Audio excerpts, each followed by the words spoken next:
Hello, Assalamualikum Muhammad Ali here from Karachi, Pakistan, and waiting for the guest.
There. Hi. Hello. Hi, Mohammed. There we are. Hello, how are you? Okay. I'm wonderful. I had a few little technical difficulties, but we're good now. Okay. So uh, let's start your interview. Wait a minute. I'm sharing my voice. My voice is clear? Yes, it is. Okay. Hello. So let's start this live session with Laura Mike, a very passionate woman who is an author and many work she done in their lives. So we have to learn from them, from her, and my viewers, if you are seeing, so learn from her experience and what she did in her life. So without wasting your time, let's start our interview. Okay. So Laura, tell me about yourself. Okay. At the beginning of your where you born and how what your school and blah blah blah.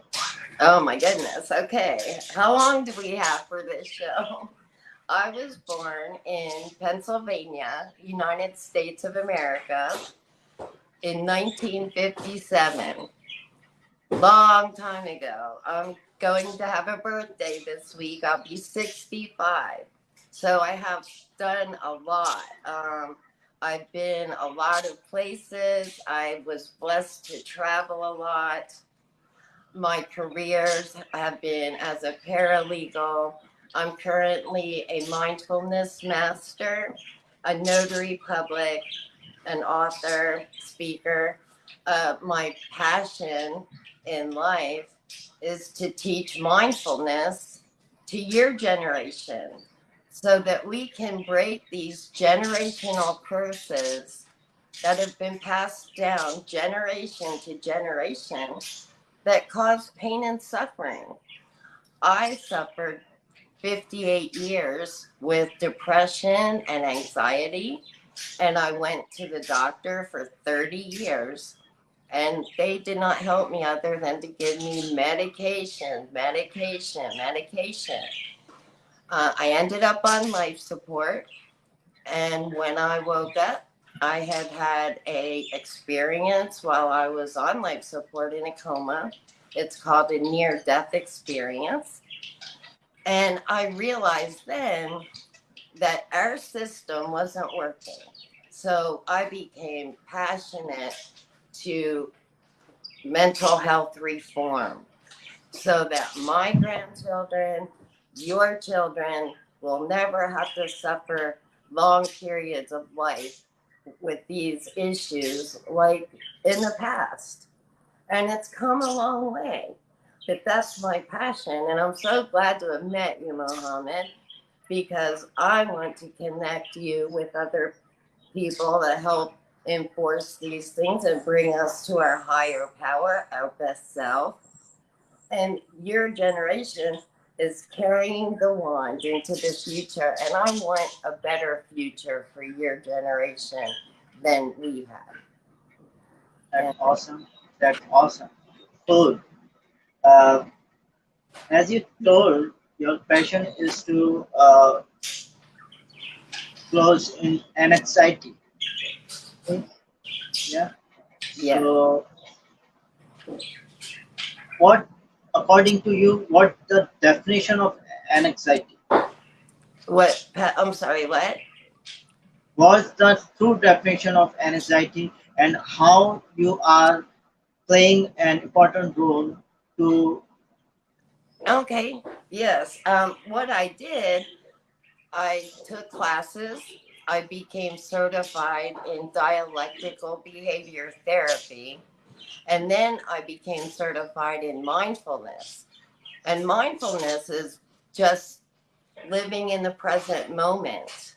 We learn to let go of the past because it's gone. You can't go back and change the past.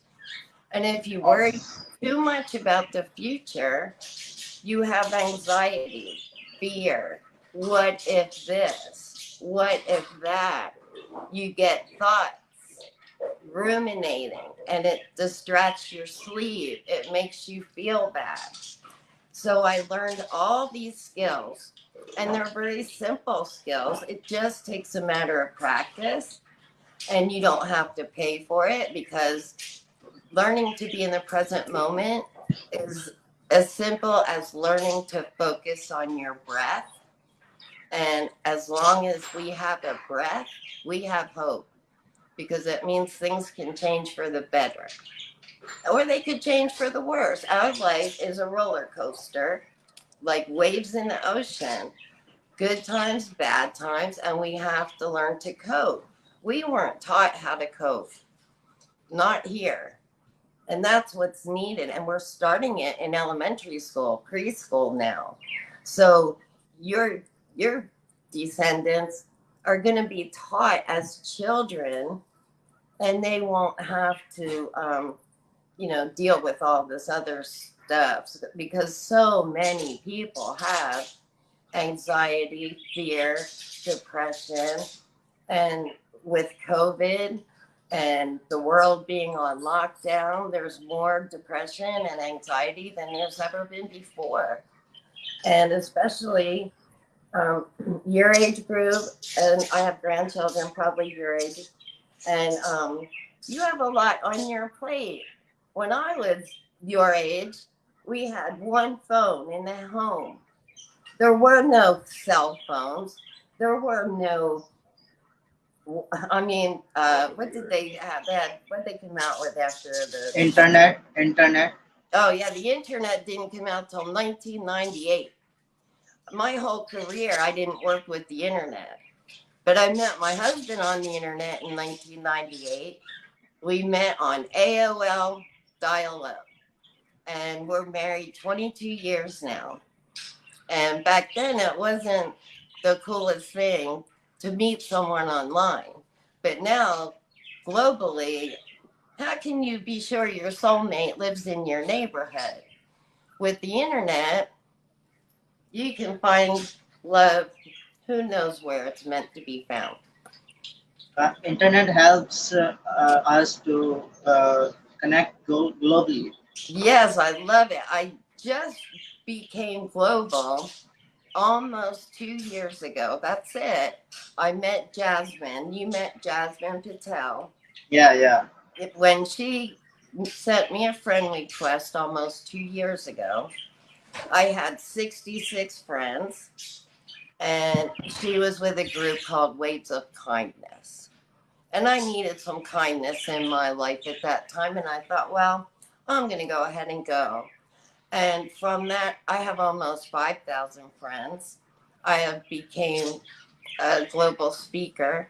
I received an honorary doctorate degree for philosophy and a lifetime achievement award. All That's in great.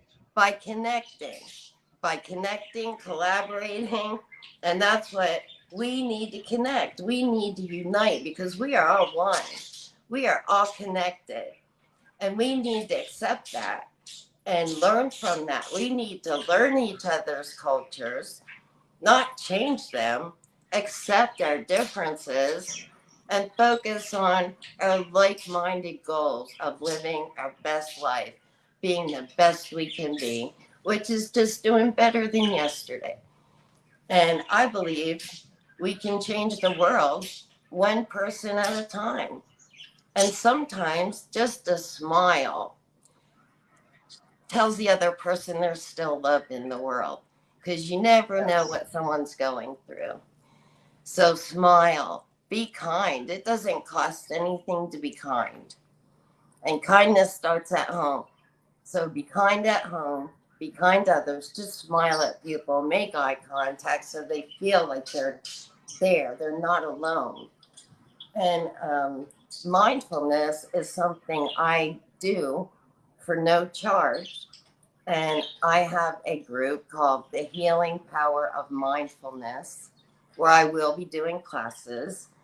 And I hope you'll all join me. Send a friend request and tell me that you saw me on Muhammad Ali's talk, and I will get back to you. And please join his group so we can reach everybody. And I already joined your group. Already joined. And as you working for mindfulness, so tell me, are you conducting sessions of? what I have an email program that I can do. It's one page. It's about one page a week. It's not very long, and it's a 52-week program. So I give you, the first week is on gratitude. And all you would have to do is read that. And throughout the week, try to be mindful of being grateful. Being grateful for everything. Be grateful when you wake up. Be grateful for the sunrise. Be grateful for another day. And just learning to be grateful. When we're grateful for what we have, we aren't hurting for what we don't have. And it starts with little things like that. And each week we work on a new skills task. And you can do them while you're eating, while you're in the shower. I teach you simple ways so that you don't have to commit a lot of time, because people are so overtasked as it is. We're not made to multitask. We're really not. But our world, as it is today, requires us to multitask. So learning mindfulness helps you unplug from the multitasking and learn to be still for a moment in nature or wherever you love to be. And that's when you are silent and still. And because you've learned not to dwell in the past or the future, your mind is clearer and you're able to receive your messages from God, your higher self, whatever. But you do receive those so that you can keep moving forward and doing the next right thing. Okay, that's good. Laura, have you told in your introduction that you are an author? So, what kind of books you write? I love to write about my past. I love to write poetry. This is the book that I am in. It's called Don't Judge a Book by Its Cover. And the story that I wrote is kind of like a teaser to the book I'm writing about my uncle, who was very famous in Colorado, United States of America. And it's a very interesting story. And there's several books I'm writing. I want to write one called In Heaven's Womb. It's about my near-death experience when I was in Heaven's Womb, I call it, because it was very dark there, but it was the most loving, embracing, calming. I was infused with wisdom, self-love, which I never had before. And I woke up a different person. And so that was 7 years ago. This month is when I was on life support. And in 7 years, I no longer suffer like I did. I was very suicidal for many years. And I tried very, very hard. But, it's if you've ever known anyone that suffers from depression, it can keep you down in bed. It can keep you from being productive. And now, because of mindfulness and self-love and meditations and walking, and it just changed everything. I became very creative. Well, this doesn't look very creative, but I am doing art now. Oh, that's awesome. Yeah, I do art. I go to a lake every day and we do our meditation and walking there. And I paint, I write, I paint rocks and leave them for people, and leave messages on them, little things like that. But mindfulness is the answer to mental health. And mental health is mental wealth. It's not about what you have. It's not about, it's just about mental health. You cannot be your best for anyone else if you don't take care of yourself and love yourself first. Because if you don't love yourself, you let people use you, abuse you, you don't set healthy boundaries, and it's a downward spiral. So you learn to set healthy boundaries, and it just changed everything. And I just really want to help anyone that's willing to put in a little time and learn to change some of the core beliefs. For example, my biggest core belief growing up, my father left when I was 6, and he didn't come back very often at all. And I thought, if my own father doesn't love me, I must be unlovable. So I spent 58 years thinking I'm unlovable, I'm worthless. My dad doesn't even love me. Well, I don't know that my dad didn't love me, but because I believed that, it held me back in life. Whereas if I would have had nurturing and felt loved as a child, it would have changed my whole future. And if I would have had internet and Google, I would have learned so much. If I wanted to know about Pakistan, I have to walk to the library and look it up in a book. Now, I just go on here and I have to. Are you in Pakistan? Mohammed, are you in Pakistan? Yeah, I am. Because that's the first people I met was Pakistan. Oh, And that's very I good. love my Pakistan people. You guys are the kindest, mellow. I love the people there. I really do. I hope I get to come visit. I think that's a possibility in a year or two, couple years. But I just love the people I've met. I love what I've learned. I think you have great family values over there, and we do too, but we have a lot of issues with our teenagers because of divorces and fathers not being in the home, and a lot of school shootings. I don't know if you're aware of that, but we're the only country I know of with that epidemic, and we need to change all these things. So that's my mission, is one person at a time, be a ripple in the ocean, and my ripple will touch your ripple, and you'll pass it along, and we'll be a bunch of ripplers. Okay. So, viewers, as you're saying that one woman with many skills, she is like a diamond, and you have to learn from her. Uh,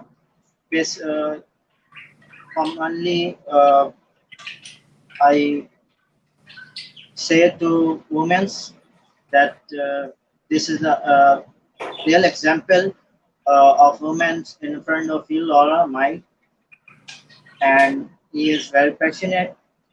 As you told me, Laura, that you come from the process of that, as you told me. So what this? Can you told me the scenario? What was your last question? It cut off right there. Okay. You said me I come from that. So what the scenario is?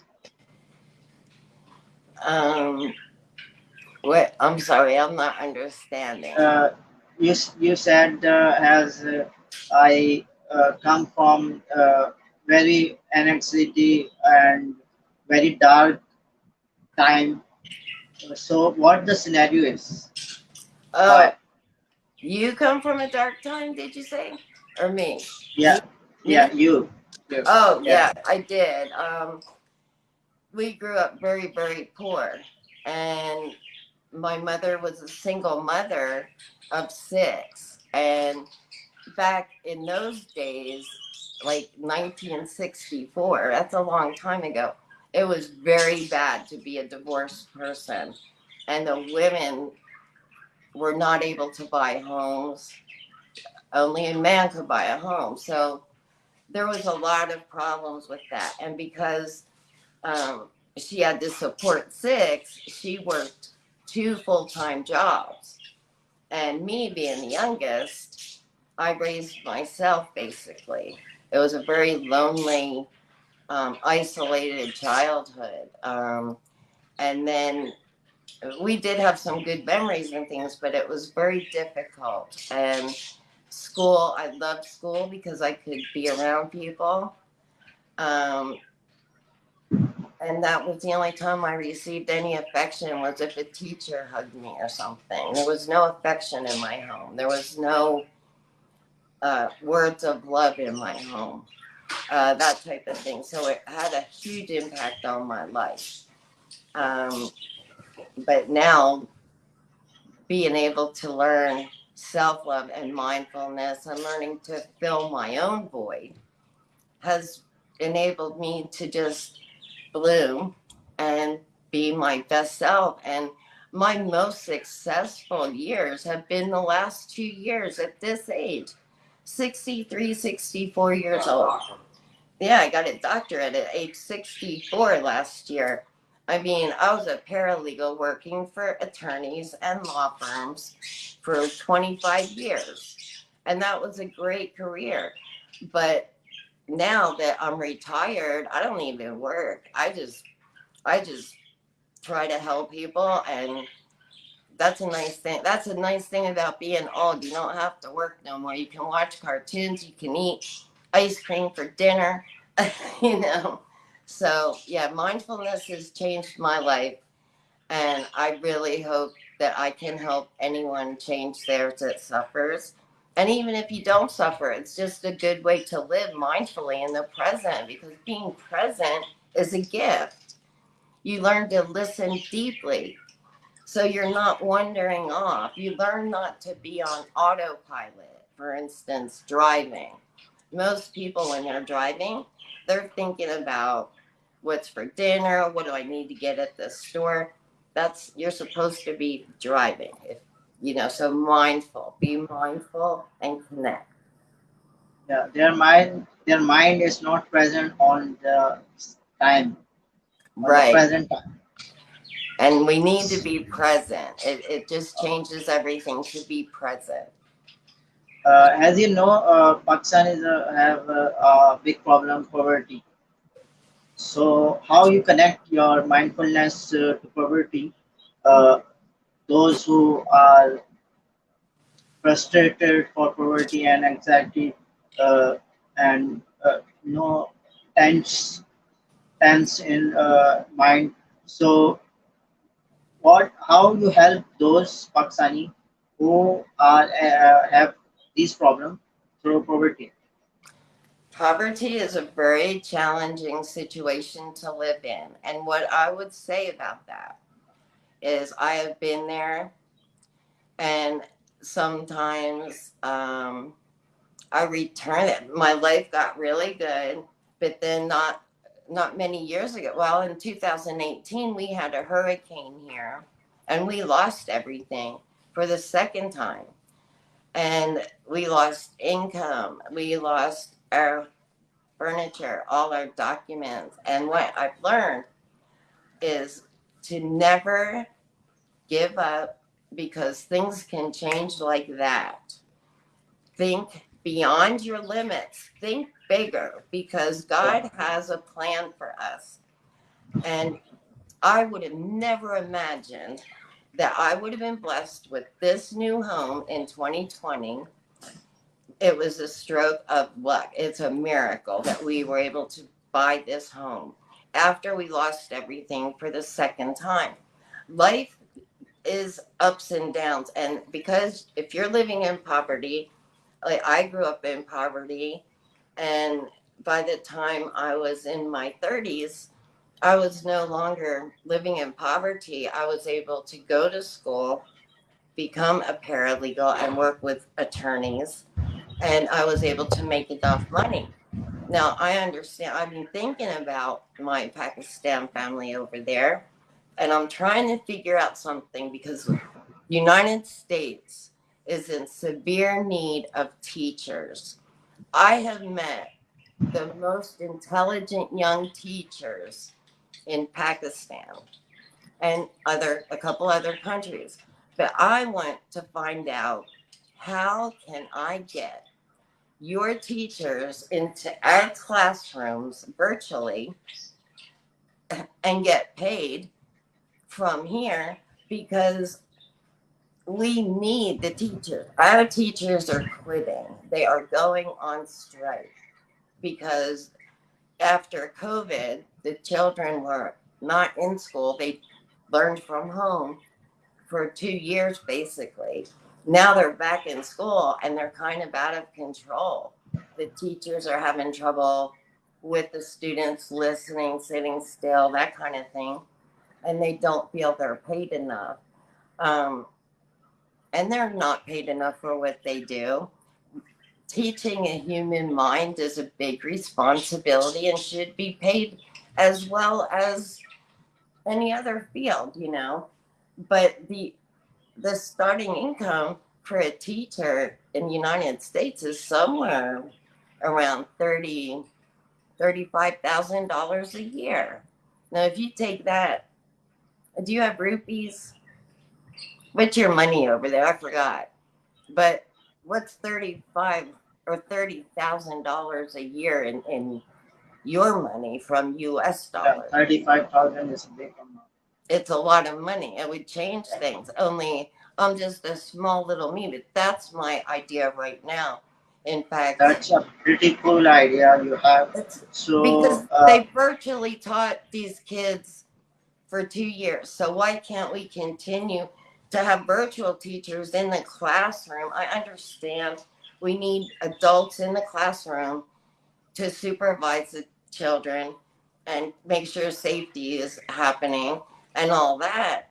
But if we have such a shortage of teachers and you have such an abundance of teachers, how do I go about doing that? The only thing I could think of, I was going to ask people to send me their resumes that are teachers, and I would gather them up, print them off, and drive myself to my local school and start there and see how I go about getting that.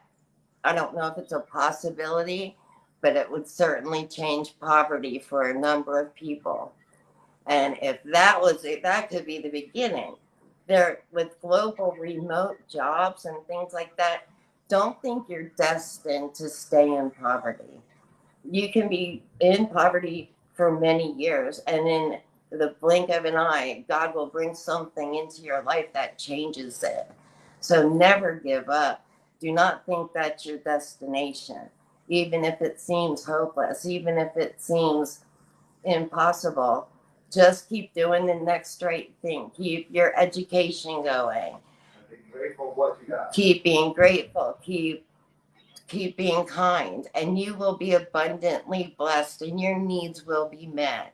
But keep reaching out. Reach out globally, connect, collaborate until you can get these things accomplished, because we need to fix poverty. We need to fix hunger. We have a lot of hungry people here too.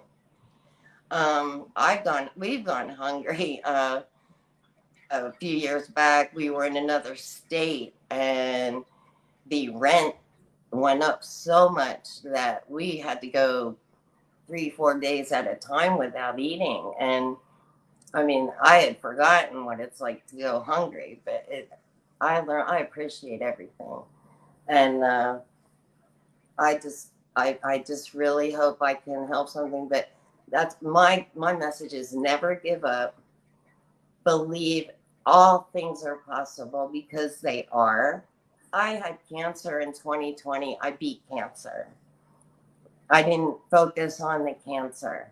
While I was being treated for cancer, I was right here meeting people like you, which lifted me. And I'm sure that's why it cured my cancer. And even though I still have another kind of skin cancer, I was able to get life insurance the other day for the first time because they will not give it to you if you have those types of things. So never give up and just keep putting one foot in front of the other and be grateful. Okay, that's your very thoughtful and very good lesson to me, that never give up. And from now, tell me, how was your interview experience with me, to the audience? I will. This has been a wonderful experience. I don't do that many interviews. I still get camera shy, believe it or not. But I was looking forward to this because we met recently and you're so motivated and you're so eager and you're willing to put in the work and you're assertive and you've got a great future for you. And I'm very honored to be your first interview. Very honored indeed. I wish you the best and many more. If I can come back and help you in any other way, please reach out to me. I look forward to getting to know you more, and I hope your friends join your group.